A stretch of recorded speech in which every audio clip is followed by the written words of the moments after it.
Somebody saw her, somebody wanted her, and somebody took her. It wasn't the Amy that I know. Hey you and welcome. My name is Mike, and as you're probably aware, as you've seen the title of the video, we're going to look into the mysterious disappearance of Amy Lynn Bradly. American Amy Lynn Bradly was 23 when she disappeared aboard a cruise ship by the name of Rhapsody of the Seas while touring the Caribbean. There have been a number of sightings of her since she disappeared in 1998, some much more disturbing than others. Let's look into it.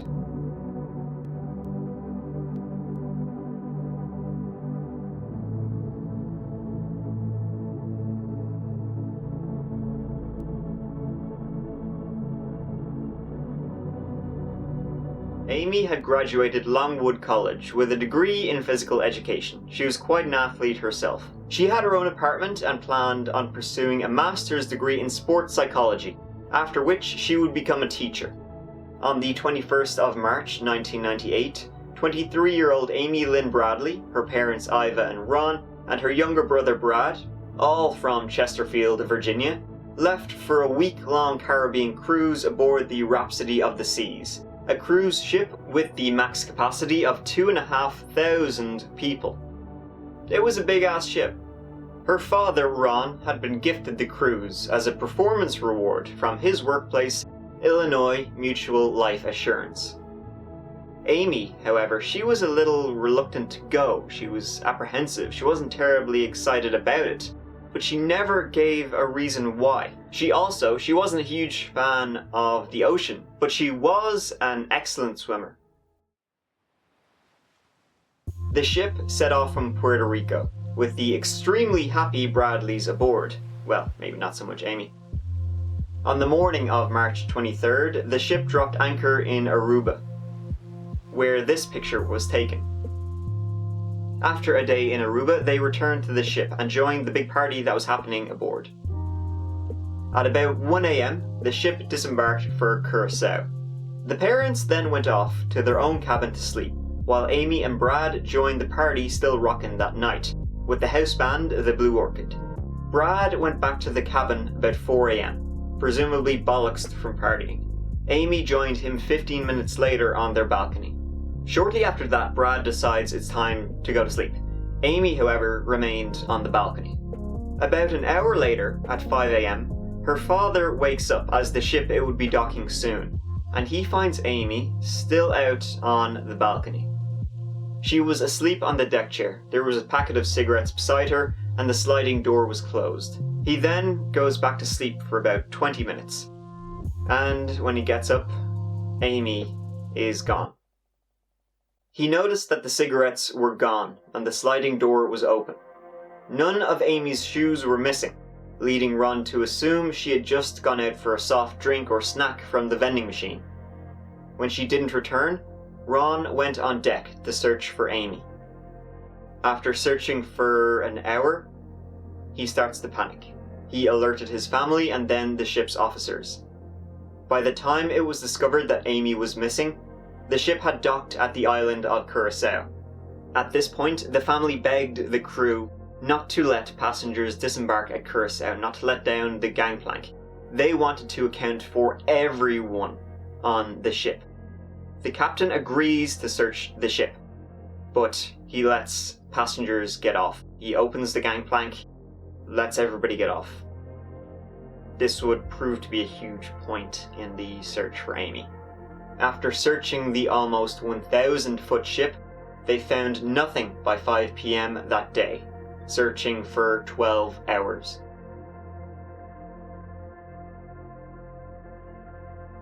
The captain also said they had found nothing, searching every nook and cranny on the boat. Did he though? The captain then suggested Amy may possibly have fallen overboard sometime. However, the family said no way, she didn't like being close to the railings. Others then suggested she could have committed suicide. Again, the family said absolutely no way. She had a great life at home and was very happy. So what could have happened to her? While others suggested she could have disembarked at Curacao, the family stepped off the boat to search for her. They had 4 hours to find her before the boat left. Amy's parents contacted the FBI, but it would be 24 hours before they arrived. The family watched the ship leave from Curacao. The FBI then contacted the Bradleys in Curacao and told them that not a thorough enough search of the boat had been done. Joined by the FBI, the family raced to St. Thomas, the Rhapsody of the Sea's next stop. On March 26th, the FBI conducted a bomb search of the ship, searching absolutely everywhere. They also handed out flyers to other passengers. Following this, 2 women contacted the family on the boat, saying they had seen Amy.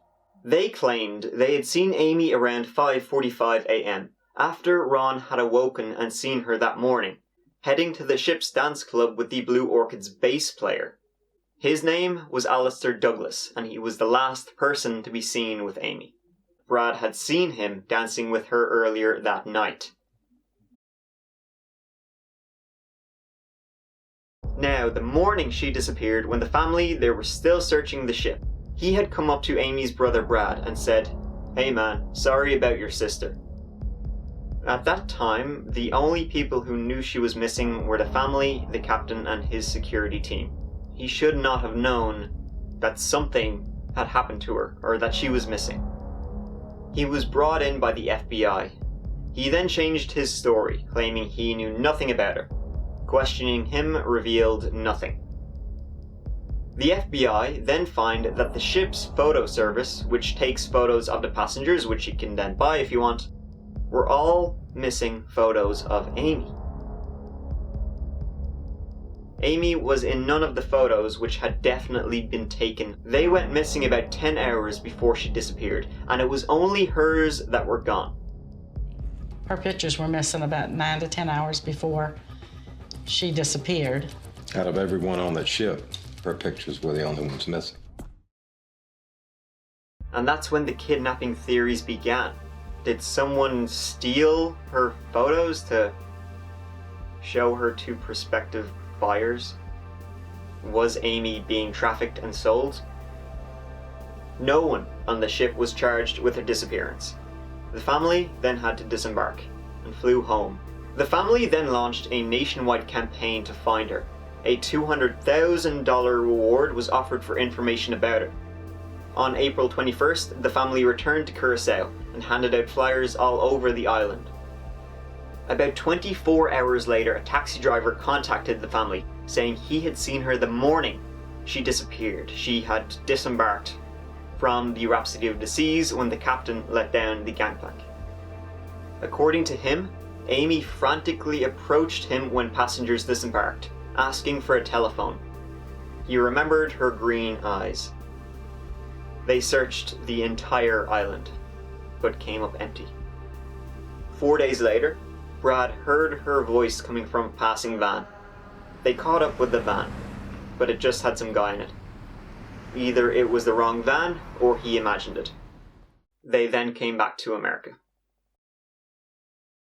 Then there were the reported sightings of her. In May 1999, a Canadian man by the name of David Carmichael contacted the family after seeing an episode of America's Most Wanted. He said that when vacationing in Curacao, 5 months after she disappeared, he saw a woman who he was convinced was Amy on the beach. He said that this woman had tattoos which matched Amy's tattoos. A Tasmanian devil on her shoulder, a sun on her lower back, a Chinese symbol on her right ankle, and a lizard on her navel. He said that she was walking up the beach, trailing behind a black guy and a white guy. When she heard David speaking to his friend in English, she spun around and just stared at him, and began walking toward him. Just as she was about to say something, the black fellow came into my line of vision, and he sort of motioned her away. She sort of looked down and turned around and walked away, he said. Before Carmichael walked away, he said that the black man turned around and glared at him. It was one of those leave her alone type of looks, he said. When further researching, he said that one of the men he saw with Amy on the beach looked exactly like Alistair Douglas. I was 2 feet away from her. 2 feet. That's how close I was. I don't even have to think about it. It's 100%. It's not 99, it's 100. It's 100%, it was her. It was. The Bradleys were then convinced she had been kidnapped. 3 months later, another man comes forward with information. Frank Jones was a private investigator who claimed Amy was being held against her will and that her captors specialized in human trafficking. He seemed to back up what he was saying. He was following Amy. He knew where she was. I say to myself, hey, if that's where she is, let's get this done. Maybe today's the day. When your daughter's missing, you're willing to do anything and spend any amount of money if you think it's going to help find her. So that's what we did. He said he was ex-Special Forces who specialized in rescuing victims of human trafficking, and that rescue operations like these take time and a lot of money. Tens of thousands of dollars. The family, the Bradleys, however, they wanted to pay him anything to get their daughter back, which is completely understandable.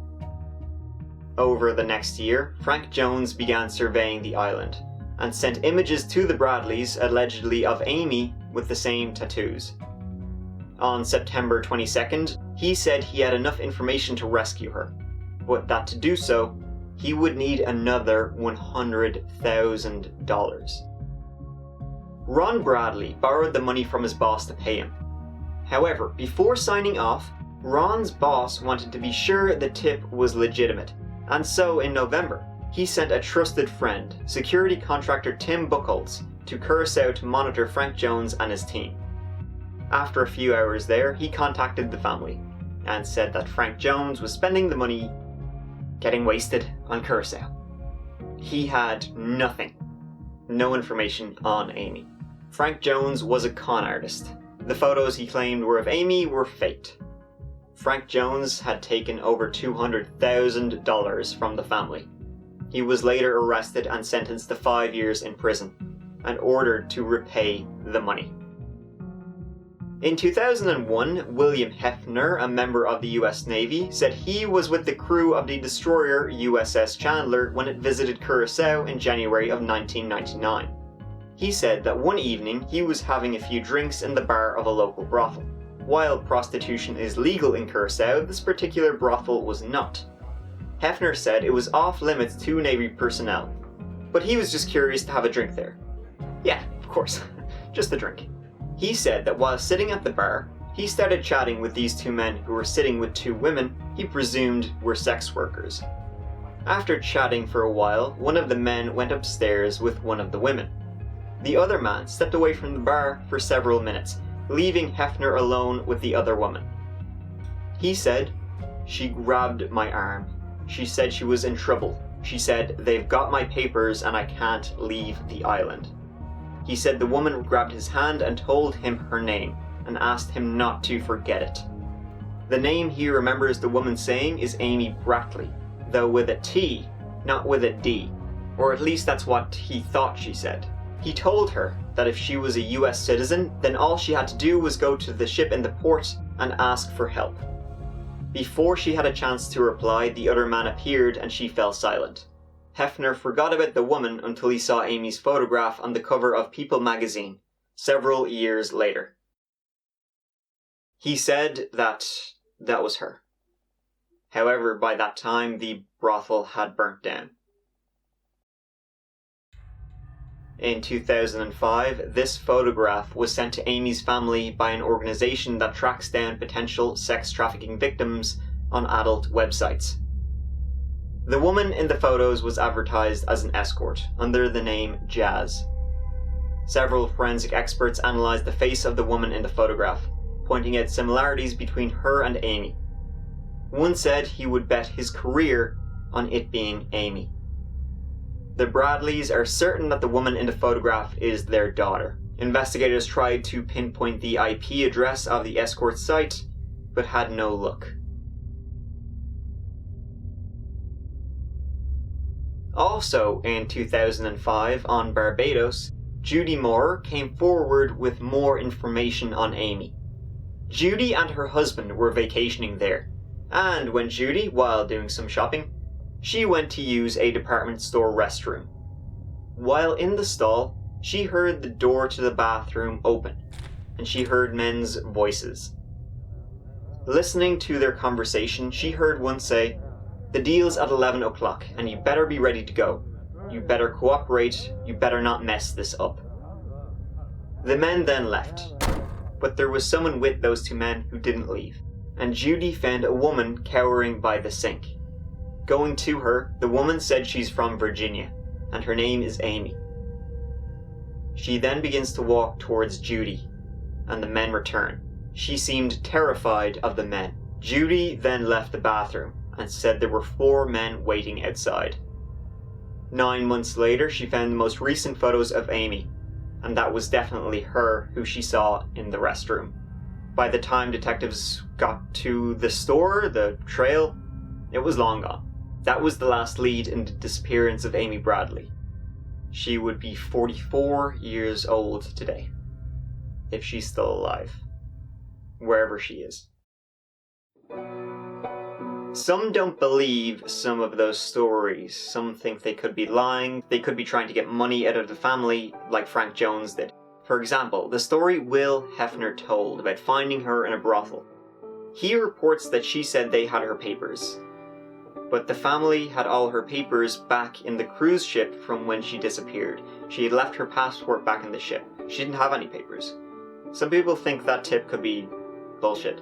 Who knows, these women they could just have looked like her, using her identity. Who knows? Who knows? If an American woman disappears in the Caribbean, maybe they want to use her identity to help themselves. Maybe they think an American woman, if she was being trafficked, would be more likely to be rescued than someone from a different nationality or from a poorer country.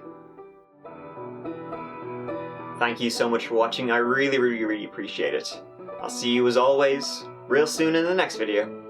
Mike out.